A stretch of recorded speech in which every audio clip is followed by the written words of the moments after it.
Welcome to what's going to be kind of a multi-day discussion about the sale bulls for Bieber Red Angus this year. So, a couple of things at the front end. I want you to know that we have taken ultrasound data. That data is up on the website in the sortable spreadsheet, but it will not be in the evaluation until next Tuesday, the 23rd. And then at that time, we will print the updated EPDs. And so I want you to watch for that. The other thing is we'll be taking video next week, front part of the week. I would anticipate by the 24th or the 25th, a good share of those videos will start to come up. I'd like you to watch for them, and then you can get a look at these bulls yourself previous to the sale. If at any time you decide you want to come up and look at the bulls, they are available. We'd be happy to show you them. We will be semen testing towards the latter part of next week, but the reality is that at any time you want to look at the bulls, we'll accommodate that. So we're going to talk about lots 1 through 20 today. Craig and I are just going to go through them and just hit some of the high points. So we'll start with lot 1, and I'll start first by the big news that we see is that the stock market E119 lot 1 sire actually had some amazing scan data. He had 61 head that averaged 112 on IMF, 103 on ribeye, and 101 on back fat. Now, to understand that within 334 head, 112 is pretty significant. So we're virtually certain that most of these calves will move up on marbling, and as will the sire, because that is pretty significant data. And so I think as we go through the stock market calves, you're going to see us remind you about that. But we'll start off talking about lot 1. I mean, I don't think there's probably a better structured bull, especially from his hooks to his pins. He's thick over the top. I mean, I just think he's a really good calf. There's a lot of calving ease on the bottom side of his pedigree out of the stock market, or out of the Federalist dam. Craig, do you have any comments on lot 1? Just super stout. I mean, I don't know how you could make one any better, really. I mean, just structurally. That was one of the comments the other day when we happened to see him across the fence. The guy said, "Who's that bull?" And we'd happened to have missed him when we were in the pen. And I mean, he's just the kind of bull that you notice right off the bat. You know, just it's simply hard to get by him in any aspect. Any other thoughts on? You know, the flower cow line has been here a long time, and so there's definitely a solid cow line, probably as solid from a performance standpoint as I can think of. No, and Federalist, obviously. I mean, he's left us a lot of really good daughters. So you know, I mean, this isn't the first Federalist daughter that has gotten. It's a good point. Federalist actually was a sire with Gen X for a number of years, and you know, did the maternal and low birth weight very well. Mm-hmm. Wouldn't you agree? I agree. So then we'll move on to lot 2. Lot 2 is another stock market out of a mitigator daughter. Craig, you got any thoughts on? Well, this is the one that I couldn't wait to talk about. Okay. I mean, he's been a standout all summer. I have pictures of him, you know, out on grass as a baby calf. I mean, he was a man among boys, you know, all summer long. So, I mean, and he never backed up. I mean, I think that's...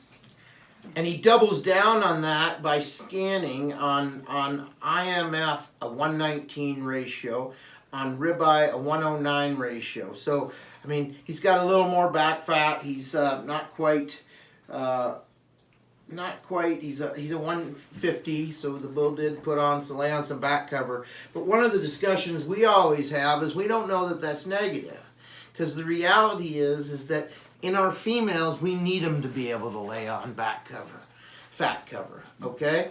But, you know, in our fat steers, we obviously want them leaner, but obviously in the feedlot, they can manage that back fat so that they can harvest those cattle at more of a constant endpoint.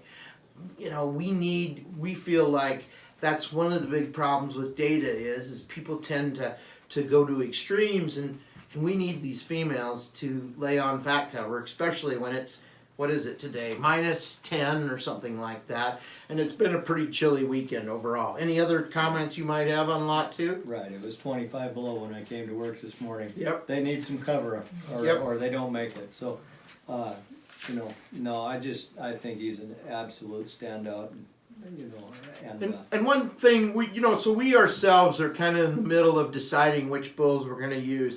Both lot 1 and lot 2 are obviously on our list. We're just trying to decide how they each fit us. And so we will do a webcast a little later, maybe probably the Saturday, the 27th, that will kind of highlight the bulls that we think our program is going to use, in case you're interested. But it is a work in progress for us. It's a discussion. It's a lot of back and forth until then. So then we'll go on to lot 3. Craig, do you want to say something about lot 3? Well, I think like most of the Maximus calves, I mean, my goodness, for length and just overall dimension, just like all of them. I mean, they're incredible, and I know that they have some birth weight, but there's a place to use those kind of cattle too. And I mean, boy, if you want some bulls that are gonna make heavy feeder calves, those are gonna do it. And on that point, I mean, I do think that Maximus is a powerful bull, but if you came and saw him here, well, he was here a month ago, he's now down at CGS, he is very moderate for the kind of growth he has. I mean, how many bulls do you find that are in the top, I think he's in the top 1% of the breed for wean or yearling growth, and you wouldn't think he's too big. That's the amazing thing to me that he does. Right, he barely catches sick frame. Yep. I mean, he is just really thick, lots of dimension, lots of muscle, and I think that's one thing one reason. This bull comes from cooperator Gene Roust and Dan Borman out of Iowa. Gene has been with us about as long as Peggy and I have been married, so 28 years. So, he's done a great job at bringing really good bulls through the years. And so this bull really identifies the kind of performance that Gene has. So when we go to talk about a Roust bull, one thing is we will be more than happy to share Dan Borman's number with you. Dan really knows the Roust cows very, very well, and so if you want to visit about a dam like that that comes out of the Roust or the Borman program, I think it's important that you talk to them, because I know the Lizzie cow line, they've sent bulls here a lot of years. And I would virtually say that they were probably some of the more high performance cattle, but when it really comes down to the identifying cows, I really feel like you should go talk to Dan. And Dan's contact info is in the first page of the catalog. Yep, Dan's contact is in the first page of the catalog. So then we'll move on to lot 4. Now this has been a favorite of mine. I mean, the Maid Marians have always been high performance, but this franchise son is really a great phenotypic package, and he does a lot for me. Craig would have helped me pick this cow to flush early. You have any comment about anything on lot 4? Oh, I do actually a little bit, just not necessarily the mother itself, but just of atomics and franchises in general. We just had an atomic daughter, and this is indicative of the atomic daughters. We just had one calf this morning. It was 10 below. Oh yes. And when she calved, it was 10 below. She calved outside, and in 10 minutes she had the calf up and walked down to the calving barn within 10 minutes of birth. That is one comment that we probably don't talk about these cows a lot, because we are focused on but the atomic daughters have been fabulous. I mean, they are, in our opinion, they are some of the best in the breed, and they are quickly proving themselves to be an asset here. Yes, just absolutely no BS about them. They lay down, have calves, and take care of them. Yep. This bull scanned a 100 on IMF, a 112 on ribeye, and a 96 on back fat. So, you'll be able to see that information on the Red Angus website. But I really think this is a franchise son that a lot of people could really get into. And I'll be honest with you, I like his picture. I love him in person. I mean, I have enjoyed watching this bull from the minute he came in. He is an ET calf, and one of the things you need to understand in our program, so we don't creep feed anything. But our ET calves do. I mean, the main reason is because our ET calves tend to be a little younger than the average age of our naturally born calves, and we're really looking at that point. We've decided the dam is the upper echelon of this herd, and we're really looking to make sure those genetics express all of their ability, genetic merit. Okay, and so we don't know a lot of times much about the recips.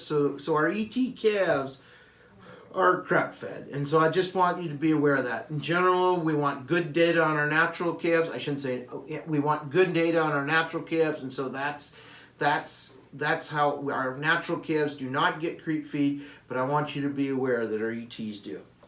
So then from there we'll move on to lot 5. We got a Stockman E116. There's a picture of the bull in the catalog. Craig, any comment? Well, I guess the first comment would be we talked about using it until we remember he was 1B. Yeah, and so that's one of the this is a bull that's going to go to a commercial herd. He's a 1B. He's a bred up bull. You can see the percentages there in the book. The truth is a few years ago we bought the Durheim program. Bruce and Lynette Durheim helped us get him registered, and and then we bred these cattle, and they have a lot of Bieber pedigrees. We named all the females Durheim, but this is a classic pedigree Stockman on a forefront daughter. These cattle, the Durheims won 7 Gridmaster awards, which at the time was unprecedented. But so these cattle have a lot of carcass in them. But commercial producers can buy these cattle and get the same kind of genetics that they're going to get, on any 1A, because these cattle have been bred for a lot of carcass and growth through the years. And I don't think they give up anything on maternal for that matter. So this is a 1B. He's sure performed the top end of our deal. He's a 126 on IMF, a 103 on ribeye. So the truth is, he runs right with the top end of our cattle. He did that all with a 65-pound birth weight. So, that in itself identifies the value of how good these cattle are. With that, we'll move on to the next one, which is sired by Forefront. Craig? Well, I think, if you look at the picture there, it's pretty obvious the hard drive on the bottom side. If you just look at it, look at his middle and his volume there. That obviously that's a Forefront thing, or a hard drive thing. I'm sorry. The Forefronts. You're gonna get just awful good cattle, and then with hard drive on the bottom, it's I don't know how you can really miss that much on a pedigree like that. This is a great pedigree. We think a lot of the Forefront bull. Forefront was a bull that was originally bought by the Wagon Hound program, and then Wagon Hound actually sold him to their friends, the Peepers, and Peepers used him, and Tate's always been impressed with this bull. I think the more impressive part is when you look at the previous lot, Forefront saw a lot of really good females, but he's done a good job in bulls, and disposition on the Forefronts is excellent. As a matter of fact, Forefront himself here was kind of the petting bull when he was in the sale, and everybody loved him. So he doesn't give anything up in performance, but he's just about as quiet as you can make one. The bull scanned. This bull scanned a 90 on IMF and a 112 on ribeye, so he did a pretty good job. He's sure a bull that we're thinking about using back in the program because he stacks 2 really great sires. So then we'll move on to 7 in the lot and the next E116 out of Forefront. As you know, it's kind of a 3/4 brother to lot 5. Thoughts about this cow, Craig? Well, yeah, I mean, we flushed her and we're probably gonna do it again. I Yeah. mean, you know, she's a good one, and obviously, and I mean, this is the other calf that, I mean, I have pictures of out on grass, so I mean, not that I take that many pictures of calves out on grass, so I mean, they really gotta stand out for me to take that time, I guess, but, you know, this was the other calf, you know, I mean, I sent you pictures this summer of him, you know, I said, she's gonna do it again this year, and she sure did. Yep. I And mean, so when Craig talks about her doing it this year, we had I guess he'd just be a maternal half brother sell to the Miniums in Kansas last year. The bull had been identified through the dollar profit system as being a pretty high dollar profit bull. Anyway, we're going to use it talks about him in his footnote. We're going to use Bieber flash drive. He's a hard drive grandson out of this forefront daughter. I mean, she's a powerhouse performer. You know, I'm sure she's going to be one of those cows that we flush a lot and have a lot of calves out of. So we're going to, I mean, I can't, I'm trying to find the words, but I really think that the solid part of this cow line is one of the reasons to take a look at this bull. So then we'll move on to lot 8, who's a full brother, has full brothers, lot 20, 40, and 51 in the catalog. He's a franchise out of a Gladiator. The Gladiators have done a great job of marbling. You have any comment on the 555F cow? another one that we identified early that, you know, I mean, we just thought a lot of. Obviously, you know, her damn 278X was a great cow in herself, and so the 555 we identified early, and well, it looks like we weren't wrong. So I mean, again, just another really good bull. So then we'll move on to lot 9. Lot 9 is one of the first is the first profit maker son to sell. This is a really great, interesting pedigree for Red Angus. I mean, he's Merlin on Marble Bar, which is a bull that was out of Australia, carried by ABS on the Primrose cow line. And so, you know, this is going to give our customers a little different flavor, a different pedigree. You know, he's a heifer bull. He looks across the board phenotypically. He's very good.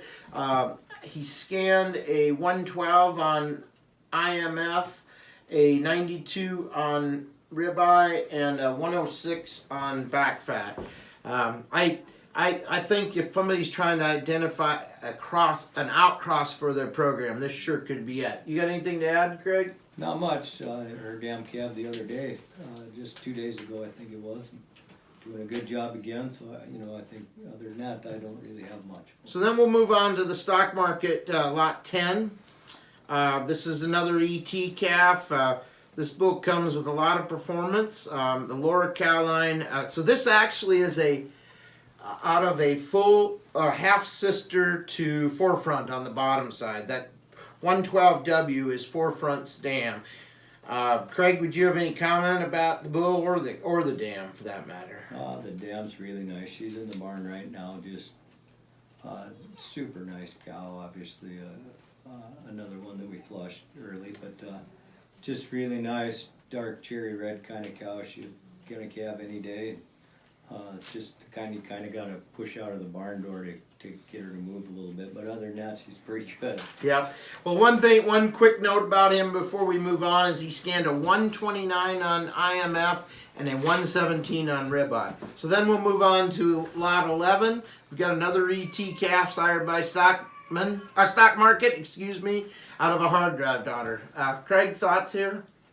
Really nice cow. This was probably one of the everybody's picking the Gavin Martin last year as far as heifers they liked. Everyone liked her. She caught everybody's eyes. Big volume, typical hard drive kind of cow, but everybody liked her. Yeah, just really nice cow. This bull has a really good look to him, in my opinion. I mean, he'll catch your eye in a hurry in the pen. He also scanned very well with a 117 IMF and a 109 on ribeye. Then we'll move on. Here's something a little different. This bull, lot 12 sire, came to us from the Tweed program, a bull we selected a few years ago. I mean, the Tweed program is known for having a lot of growth. Craig, your thoughts here? Well, it's, I mean, obviously our cleanup bulls are getting it done, obviously, so. Yeah. You know, yeah, just super, lots and lots of horsepower here. I mean, if you got a set of mature cows you wanna bump some weights up on, then he's sure gonna get it done. So then we'll move on to 13. We got another Maximus from the Rouse program. Lots of growth in this bull. The flower cow line is very similar to our flower cow line in the sense that they produce a lot of performance. I don't know, thoughts, Craig, on 13? Not much, just really, again, I mean, that's what Maximus does every time. Thick and soggy and just really good kind. And they do a lot of the things that Spartacus did for us, good disposition, really thick over the top, and just nice cattle to be around. Mm-hmm. So we'll move on to 14 then. He's a Stockman E116 out of a forefront. This is a pedigree we've come across. I mean, it seems to be a theme here, but we just like stacking good ones on top of good ones. Any thoughts here, Craig? Well, I think stacking good ones on good ones, obviously. I mean, we're at lot 14. We've hit this pedigree about 4 times now, so it's working, I think. So, I mean, I mean, I don't know. What do you say about them? They're just, I mean... Well, I mean, the one thing you can look at and say top 1% for Pro S. I mean, the bull qualifies for top dollar. He just does a lot right. Yeah. I don't think that these cattle will hurt you at all maternally. 14 I think comes with a little more frame, and so if you're looking for that, I think he fits you well. So then we'll move on to 15. We've got probably a forefront that's one of my favorites, but I'm going to let Craig talk about him a little first. Yeah, I like him too. He probably brings just a little more gas and power than some of the forefronts. So I really appreciate that. And Spartacus on the bottom side, that 114 cow, she's probably not your typical Spartacus either. She's got a little more frame, a little bit more horsepower. Kind of cow, not that Spartacus doesn't have horsepower, but she just frames up a tick more. And obviously gave a little bit more to that, to that calf too, so, yeah. Yep. There's a lot to like about this pedigree is really what it comes down to. But the truth of the matter is, this is probably a forefront son that I don't know if we're dead set on using him, but we really feel that these great sires actually produce a better one, and we think this might be one of forefront's better one. He did scan quite well. He scanned a 123 on IMF and a 99 on ribeye. So he's sure on our list to think about. Then we're going to move on to another lot 16. He'll be a Maximus again out of the Sunflower cow. This is a bull that comes from the Rouse program again.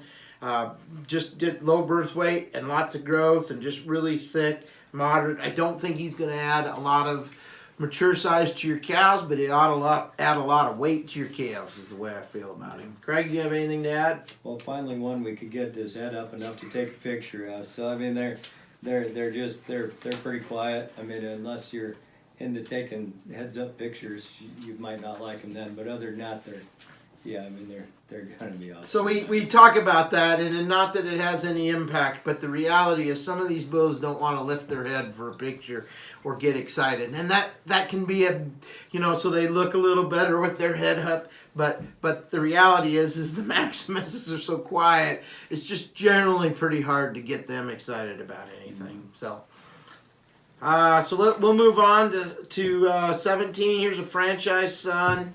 Craig, you want to talk about him a little?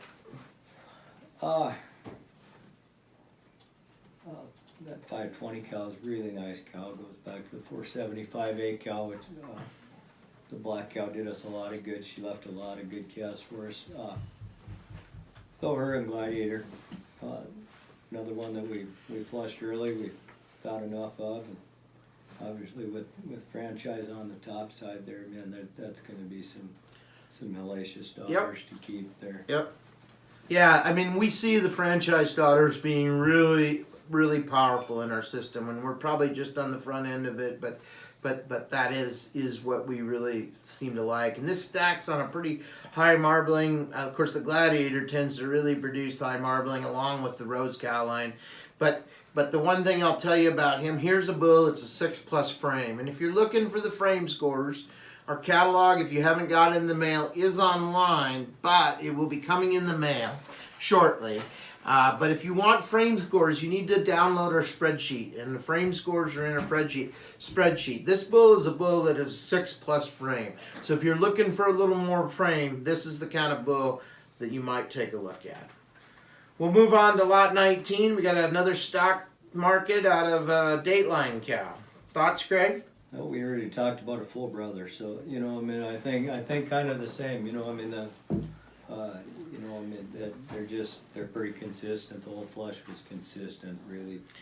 Yep. Consistent. And the other thing is I will tell you, I'm going to mention it again. Stock market's going to hit the marbling button. I mean, and this bull himself is actually a 131. I would anticipate that his marbling will be in the top 1%. When the new data comes back on next Tuesday. With that, we'll move on to 19. Kristen's kind of hurrying us up here. We like to talk about cattle, so this is going to fit us pretty well. But lot 19 is a Spartacus. We don't have very many of these in the sale. Craig, would you like to comment? Well, I guess if you're looking for a Spartacus and you want to touch more milk, I mean, the endurance on the bottom side, those cattle are super milky. 127B is no exception to that. Really milky cattle, so I mean you get kind of the best of both worlds. You get a little bit of extra milk out of the bottom side. Plus you get Spartacus with his maternal traits, not only maternal traits but also his disposition. Yep. I mean it seems like a pretty nice deal. Yep, and the Schuler Endurance daughters have done us a great job for years. I mean those females really. They just had a great feminine look. Butch did a really nice job raising that bull, and so, that bull really kind of puts together a great Spartacus combination. We'll move on to the last bull we're going to talk about today, and what we'll be doing through the next few days is talking about 20 lots at a time. And so we're going to probably try and get up into the 120s, 150s or someplace in there. But this is a franchise son. Did we talk about an earlier lot? Yeah, we talked about lot 8, yeah. Yeah, we talked about a full brother already. And I think, everything applies here too. I mean, we're flush brothers and yep. Hard to decide who got lot 8 and who got lot 20. Yep. Well, and yeah, it really comes down. I mean, I know a Angus breeder who told me once I just ought to put them in by weight. It'd just be easier how much they weighed. We try to put them in. We like to sell them in catalog order because we really think it helps buyers decide on their strategy. We have on occasion pulled one forward in the catalog order because we don't want some of our really good commercial customers to focus on a bull higher in the order that they maybe is going to bring a lot of money. But most of the time we stick to catalog order. We don't change that until probably the morning of the sale. But with that, this lot 20, another franchise. Lots of phenotype like the typical franchises. Stacks him on a really good, on a really good Gladiator daughter. I mean the Surprise 278X, that was a high performance kind of cow that we'd flush. So there's 2 generations of donor cows. So the thing I'm going to close with is that we have what we think maybe is one of the best sets of bulls. It's helped that stock market has really knocked it out of the park last week with the ultrasound data. I really hope you take a look at these videos. Again, videos won't be up till about the 25th of February. We anticipate that data will be back on the bulls on the 23rd, and we'll have that posted on our website on the 25th. And we look forward to talking to you tomorrow.